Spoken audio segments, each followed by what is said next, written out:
As we pour out our bitterness, God pours in His peace. Peace begins with a smile. The kingdom of God is righteousness and peace. True wisdom is never argumentative or quarrelsome. It does not strive. It maintains harmonious relationships with everyone. As far as possible, it is impossible to quarrel with a man who is filled with divine wisdom, for such a man is a peaceable man. Peace comes when there is no cloud between us and God. Peace is the consequence of forgiveness, God's removal of that which obscures His face and so breaks union with Him.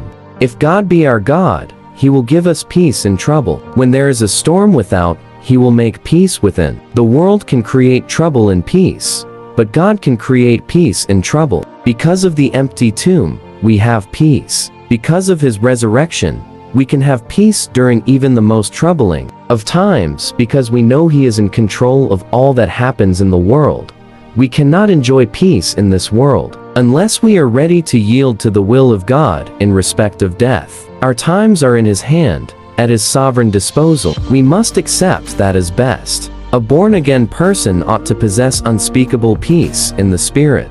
God cannot give us a happiness and peace apart from Himself, because it is not there. There is no such thing. No one can have the peace of God until they are at peace with God. Peace is more than just the absence of war. True peace is justice. True peace is freedom. And true peace dictates the recognition of human rights. In the midst of the awesomeness, a touch comes, and you know it is the right hand of Jesus Christ. You know it is not the hand of restraint, correction, nor chastisement, but the right hand of the everlasting Father. Whenever His hand is laid upon you, it gives inexpressible peace and comfort, in the sense that underneath are the everlasting arms. If I am perturbed by the reproach and misunderstanding that may follow action taken for the good of souls for whom I must give account, if I cannot commit the matter and go on in peace and in silence, remembering Gethsemane and the cross, then I know nothing of Calvary love.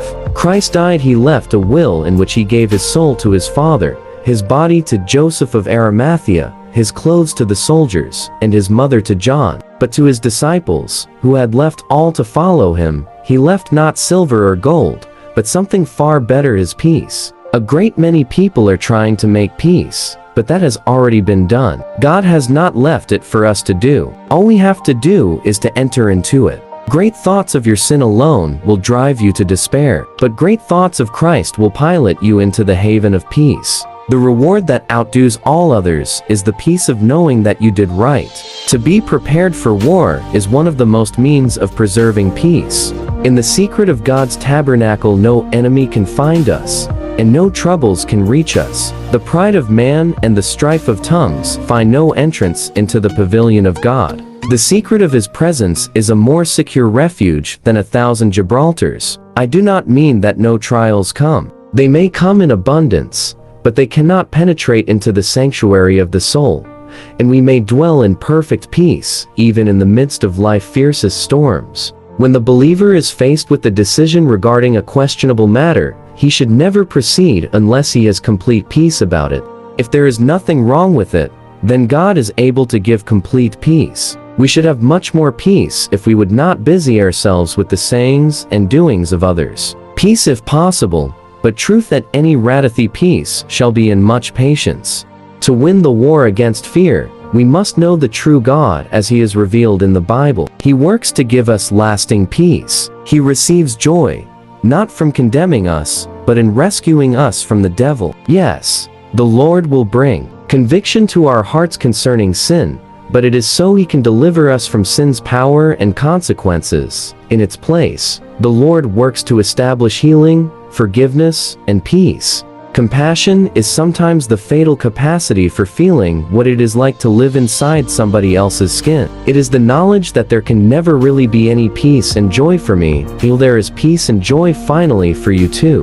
Blessed are the single-hearted, for they shall enjoy much peace. If you refuse to be hurried and pressed, if you stay your soul on God, nothing can keep you from that clearness of spirit which is life and peace. In that stillness you know what His will is. Because of the favor of God, we can have peace in the midst of chaos. We are not at peace with others because we are not at peace with ourselves. And we are not at peace with ourselves because we are not at peace with God. See in the meantime that your faith brings forth obedience, and God in due time will cause it to bring forth peace. Peace begins with a smile. God bless you. This message contains something that will help you manifest abundance in your life. Please don't ignore it. Like and share the video if you believe.